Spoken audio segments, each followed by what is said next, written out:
नुवाकोटमा सञ्चालित राष्ट्रिय विद्यालय दिवा खाजा कार्यक्रमलाई समेटिएको रेडियो कार्यक्रम विद्यालयमा खाजा हरेक शनिबार साँझ 6:30 बजे, पुनः प्रसारण हरेक आइतबार बिहान 7 बजे र आइतबार साँझ 5:30 बजे। 88.4 मेगाहर्जमा radio Trishuli, radio Jalpa 104.5 megahertz, गजबको रेडियो 105.7 मेगाहर्ज र रेडियो तादी 105.3 मेगाहर्जमा एकसाथ। रेडियो कार्यक्रम विद्यालयमा खाजा।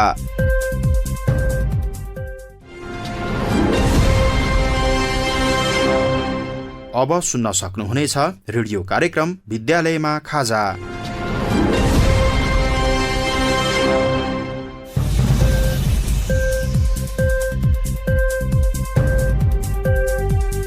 नमस्कार, रेडियो कार्यक्रम विद्यालयमा खाजामा तपाईलाई स्वागत छ। म सुजित फण्डारी। मलाई प्रविधिबाट साथ दिँदै हुनुहुन्छ साथीहरू प्रीतिका थापा र सुनिता गुरुङ। यो कार्यक्रम विश्व खाद्य कार्यक्रम WFP, शान्ति भोलिन्टियर एसोसिएसन SP नेपाल र सामुदायिक तथा ग्रामीण विकास समाज नेपाल काठमाडौँका लागि 88.4 मेगाहर्जमा रेडियो त्रिशुलीले उत्पादन गरेको हो।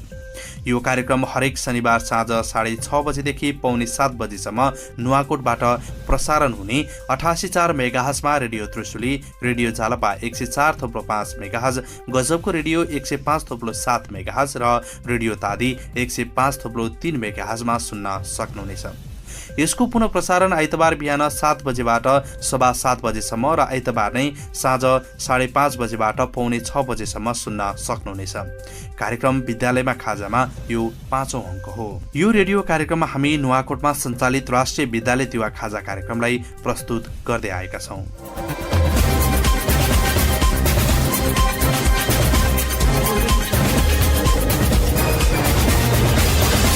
जापान सरकारको आर्थिक सहयोगमा विश्व खाद्य कार्यक्रम WFP ले 2076 साल फागुन महिनादेखि नुवाकोट जिल्लाको 12वटै स्थानीय तहमा राष्ट्रिय विद्यालय दिवा खाजा कार्यक्रम नुवाकोट नामक परियोजना सञ्चालन गरिरहेको छ।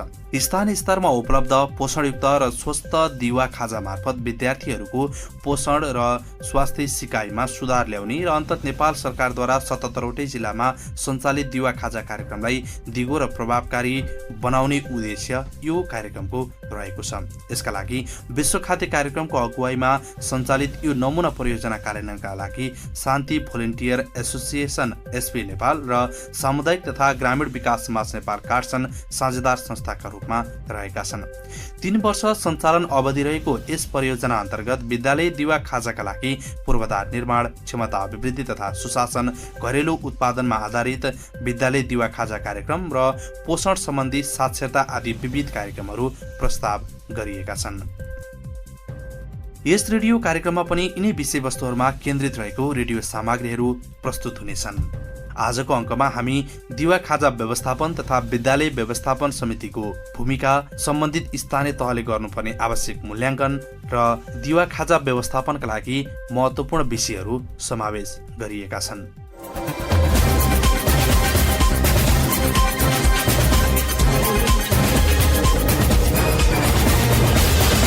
दिवा खाजा व्यवस्थापन सम्बन्धमा विद्यालय व्यवस्थापन समितिले विभिन्न कुराहरूमा ध्यान दिनुपर्छ। जस्तो कि विद्यालय व्यवस्थापन समितिको भूमिकाको विषयमा कुरा गर्ने हो भने स्थानीय तहबाट बजेट माग गर्ने, वार्षिक कार्यक्रम स्वीकृत गर्ने, खरिद योजना बनाउने र योजना अनुसार कार्यान्वयनका लागि प्रधानाध्यापकलाई जिम्मेवार बनाउने काम विद्यालय व्यवस्थापन समितिको रहन्छ। दिवा खाजा व्यवस्थापन एवं कार्यान्वयनका लागि संयन्त्र तयार गर्ने, फोकल शिक्षक तोक्ने, पूर्वाधार विकासका लागि समन्वय एवं सहजीकरण गर्ने, संघीय सरकारको न्यूनतम मापदण्डहरू पालना गर्ने गरी निर्धारण गरेको स्थानीय मापदण्ड अनुसारको गुणस्तरीय खाजा उपलब्ध गराउने, खाजा बनाउने, खुवाउने सम्बन्धी व्यवस्थापन गर्ने, खाद्य सामग्रीको सुरक्षा सम्बन्धी व्यवस्था मिलाउने, स्रोतको कमी हुन नदिने व्यवस्थाका लागि विभिन्न निकायहरूसँग समन्वय, सम्झौता, लागत साझेदारीको पनि व्यवस्था मिलाउने काम चाहिँ विद्यालय व्यवस्थापन समितिको भूमिकामा पर्दछ। यसका साथै कृषि, स्वास्थ्य र पोषण सम्बन्धी कार्यक्रम एकीकृत रूपमा सञ्चालन गर्न सम्बन्धित निकायहरूसँग आवश्यक समन्वय तथा पहल गर्ने काम पनि उनीहरूकै हो। दिवा खाजाका विभिन्न अवयवहरूलाई चाहिँ शिक्षण सिकाइका माध्यम बनाउन शिक्षकहरूसँग परामर्श गर्ने, योजना बनाउने, कार्यान्वयन गर्ने, अनुगमन गर्ने, स्थानीय निकाय, शिक्षा विकास तथा समन्वय इकाइमा प्रतिवेदन गर्ने लगायतका काम चाहिँ विद्यालय व्यवस्थापन समितिको भूमिका महत्त्वपूर्ण रहन्छ। अब यसमा स्थानीय तहको भूमिका पनि आफ्नै प्रकारको रहेको छ। दिवा खाजा व्यवस्थापनका लागि चाहिँ संघीय सरकारबाट उपलब्ध अनुदानका अतिरिक्त आफ्नो तर्फबाट समेत निश्चित स्रोत परिचालन गरी स्थानीय तहले विद्यालयहरूमा दिवा खाजाको व्यवस्थापन गर्नुपर्नेछ। आवश्यकता अनुसार प्रदेश सरकारले समेत आफ्नो स्रोत परिचालन गरी स्थानीय तहलाई सहयोग गर्नुपर्नेछ। विद्यालयमा दिवा खाजा व्यवस्थापनका लागि स्थानीय तहको जिम्मेवारी विभिन्न हुन्छन्, जस्तो कि आवश्यक स्रोत साधनसहित वित्तीय व्यवस्थापन गर्ने, दिवा खाजाका लागि विद्यालयगत स्रोत निर्धारण गर्ने, बाँडफाँड र प्रवाह गर्ने, दिवा खाजा व्यवस्थापन सम्बन्धी नीति, कार्यक्रम, कार्यनीति, निर्देशन, तर्जुमा गर्ने र कार्यान्वयन गराउने काम चाहिँ स्थानीय तहको रहन्छ। कार्यक्रम कार्यान्वयन र दिवा खाजाको राष्ट्रिय मापदण्ड अनुरूप आफ्नो स्थानीय तहका लागि मापदण्ड तथा स्तर निर्धारण गर्ने र कार्यान्वयन गराउने काम पनि स्थानीय तहकै रहन्छ। कार्यक्रम कार्यान्वयनको अनुगमन तथा मूल्याङ्कन गर्ने गराउने, कार्यक्रम व्यवस्थापन तथा स्रोत परिचालनका लागि निजी क्षेत्र तथा विभिन्न स्थानीय सरकारी गैर सरकारी सङ्घ संस्थासँग समन्वय र साझेदारी गर्ने, कार्यक्रम व्यवस्थापनको उपयुक्त ढाँचा निर्धारण गर्ने र त्यसै अनुसार चाहिँ कार्यान्वयन गराउने काम स्थानीय तहको भूमिकामा पर्दछ। अब विद्यालयमा दिवा खाजा कार्यक्रम सञ्चालन भइराखेको छ। यसमा दिवा खाजाको आर्थिक प्रणालीको व्यवस्थापन चाहिँ कसरी भइरहेको छ भन्ने विषयमा हामी यो कार्यक्रममा प्रस्तुत गर्दैछौँ। आर्थिक प्रणाली पूर्ण रूपमा नियमले तोकेको ढाँचामा तयार गर्नुपर्छ। दिवा खाजा अभिभावकहरूसँगै जोडिएको विषय भएकाले सामाजिक परीक्षणको विषय पनि हो। यो कार्यक्रममा स्थानीय तहबाट त्यही शीर्षकमा प्राप्त भएको बजेट, अन्य निकायबाट सोही शीर्षकमा प्राप्त बजेट, दिवा खाजा प्रयोजन बाहेक अन्य खर्च गर्न मिल्दैन। विद्यालय व्यवस्थापन समितिको निर्णयबाट भएको खर्चका श्रेष्ठता अभिलेख प्रमाणित गराएर राख्नुपर्छ। विद्यालयले नियमअनुसार लेखा परीक्षण गराए अभिलेख सुरक्षित राख्ने, दिवा खाजाको खर्च व्यवस्थापन र यसका विविध पक्षहरू सामाजिक परीक्षणमा लैजानु आवश्यक रहेको छ र अनिवार्य पनि छ। दिवा खाजा र शिक्षण सिकाइको सम्बन्ध एक आपसमा जोडिएर आएको छ। विश्वका धेरै देशहरूमा भएका अध्ययन अनुसन्धानले दिवा खाजाले सिकाइ बढोत्तरी हुने दावी गरेको छ। विद्यालय तहको स्वीकृत पाठ्यक्रम एवं पाठ्यपुस्तकमा शरीरका लागि आवश्यक पर्ने पौष्टिक तत्त्व, वातावरण, सरसफाइ लगायतका विषयहरू समावेश भएका छन्। उक्त पाठ पढाउँदा दिवा खाजाका विषय समावेश गराई पठन पाठन गराउनुपर्छ। यसका लागि शिक्षकले विद्यार्थीहरूलाई दिवा खाजाका विषयमा एकल वा समूहगत रूपमा विभिन्न परियोजना दिन सक्नेछन्। दिवा खाजासँग एकीकृत रूपमा ध्यान दिनुपर्ने विषयहरू पनि सँगसँगै आउँछ। बालबालिकाहरूका लागि पौष्टिक खानाको अपरिहार्यतालाई बोध गरेर सरकारले देशभर नै यो कार्यक्रम लागू गरेको। यो अवधारणाको सफलतामा कार्यान्वयनले भविष्यको पुस्ता सक्षम एवं सबल बन्न सक्छ। त्यसैले दिवा खाजालाई मानव पुँजी विकासको आधार मानिएको छ भने स्वस्थ जीवनका लागि दिवा खाजा सँगसँगै विभिन्न स्वास्थ्य तथा पोषणका पूरक विषयहरूमा विशेष ध्यान दिन आवश्यक हुन्छ। सफा पानीको उपलब्धता र सरसफाइ। विद्यालयमा खानेपानी, सरसफाइ र स्वच्छताको सुविधा उपलब्ध भएको हुनुपर्छ। यस्तो सुविधाको उपलब्धता तथा पूर्वाधार व्यवस्थापनका लागि विद्यालयहरूले खानेपानी तथा सरसफाइ मन्त्रालय अन्तर्गतका निकाय, दात्री संस्था, स्वयंसेवी संस्थाहरूबाट समेत सहयोग लिन सक्छन्। खाजा खानु अगाडि सबै विद्यार्थीहरूलाई नियमित रूपमा हात धुने र सरसफाइ गर्ने गराउने अभिमुखीकरण कार्यक्रम सबै शिक्षक र विद्यालय कर्मचारी समेतले संलग्नता अनिवार्य गराउनु पर्नेछ। यसका लागि विद्यालय खानेपानी, सरसफाइ तथा स्वच्छता सम्बन्धी कार्यविधि 2075 अनुसारका क्रियाकलाप पूरा गर्नुपर्नेछ। अर्को छ विद्यालय स्वास्थ्य र पोषण सम्बन्धी विषय। विद्यालय दिवा खाजालाई थप प्रभावकारी र परिणाममुखी बनाउन विद्यालय स्वास्थ्य तथा पोषण रणनीति 2006 मा व्यवस्था गरिएको छ र यसै अनुसार दिवा खाजासँगै अरू स्वास्थ्य तथा पोषण सम्बन्धी अन्य सेवाहरूलाई एकीकृत रूपमा परिचालन गर्न आवश्यक छ। स्वास्थ्य सेवा प्रदायक निकायहरूसँग समन्वय र सहकार्य गरी विद्यालयहरूले आवधिक रूपमा जुका औषधि वर्षको 2 पटक, भिटामिन ए तथा आइरन, फोलिक एसिड सकी किशोरीहरूलाई मात्र खुवाउने लगायत अन्य पोषण तथा स्वास्थ्य सम्बन्धी क्रियाकलापहरू सम्पादन गर्नुपर्नेछ। यसका लागि विद्यालयले नजिकको स्वास्थ्य सेवा केन्द्र एवं अस्पतालमा सम्पर्क गर्नुपर्नेछ। यसैगरी अर्को छ पोषण शिक्षा तथा सचेतना क्रियाकलाप, जसमा चाहिँ विद्यालयहरूले विद्यार्थीमा पोषण शिक्षा तथा चेतना जागरण कार्यक्रम आवधिक रूपमा गर्नुपर्नेछ।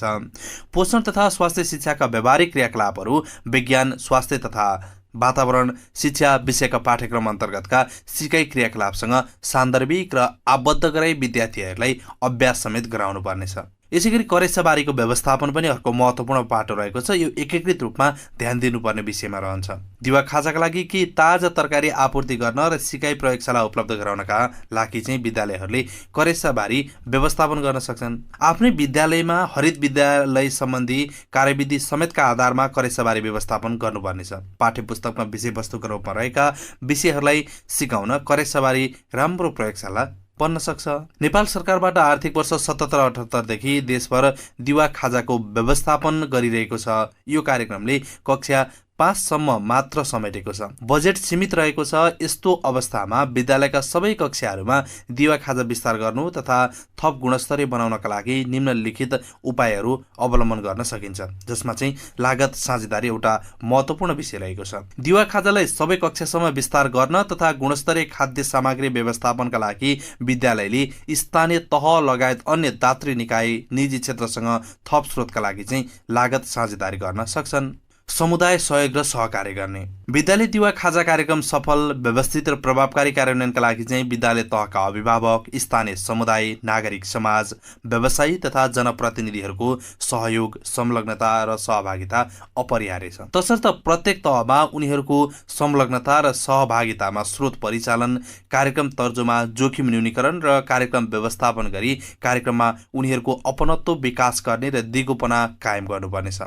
यसका लागि प्रत्येक विद्यालय तहमा अभिभावक, शिक्षक, समुदायका जनप्रतिनिधिको संलग्नतामा बहुपक्षीय खाजा व्यवस्थापन समिति समेत निर्माण गरेर जिम्मेवारी र कार्य समेत स्पष्ट गरी व्यवस्थापन, सञ्चालन, अनुगमन, समन्वयका लागि चाहिँ एकीकृत प्रयास गर्नुपर्ने आवश्यकता रहेको छ।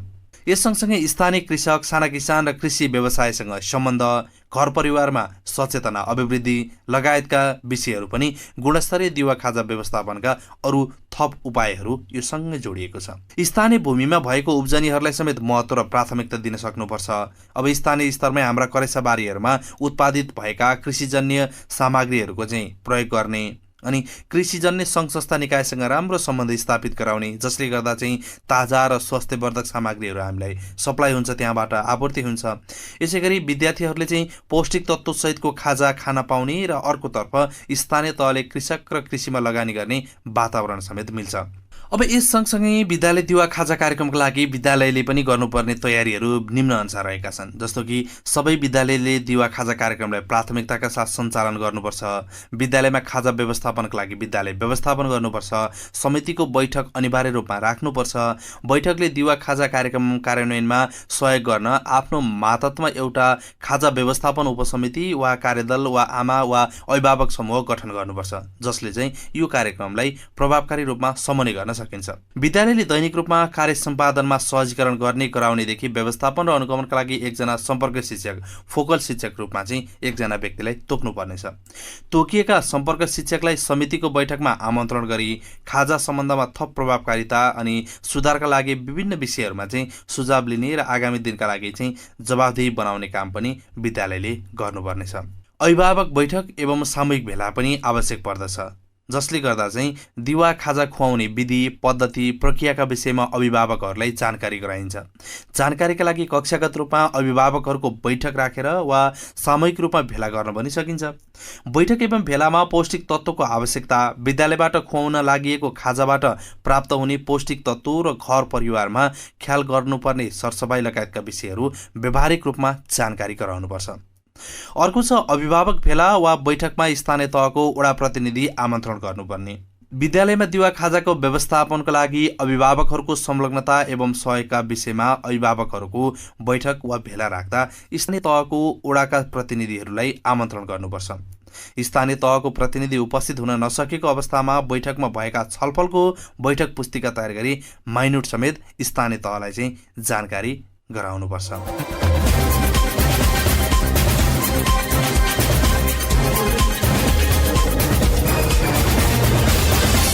रेडियो कार्यक्रम विद्यालयमा खाजामा भर्खरै सुन्नुभयो दिवा खाजा व्यवस्थापन तथा तयारी सम्बन्धका विषयमा विद्यालय व्यवस्थापन समितिको भूमिका, स्थानीय तहले गर्ने मूल्याङ्कन र आवश्यक पूर्वाधार विकासको विषयको एक सन्दर्भ सामग्री।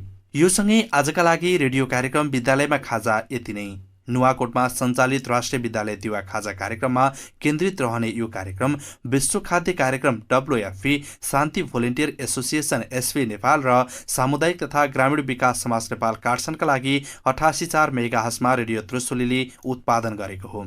यो कार्यक्रम हरेक शनिबार साँझ 6:30 बजेदेखि पौने 7 बजेसम्म नुवाकोटबाट प्रसारण हुने 88.4 मेगाहर्जमा radio Trishuli, radio Jalpa 104.5 megahertz, गजबको रेडियो 105.7 मेगाहर्ज र रेडियो तादी 105.3 मेगाहर्जमा सुन्न सक्नुहुनेछ।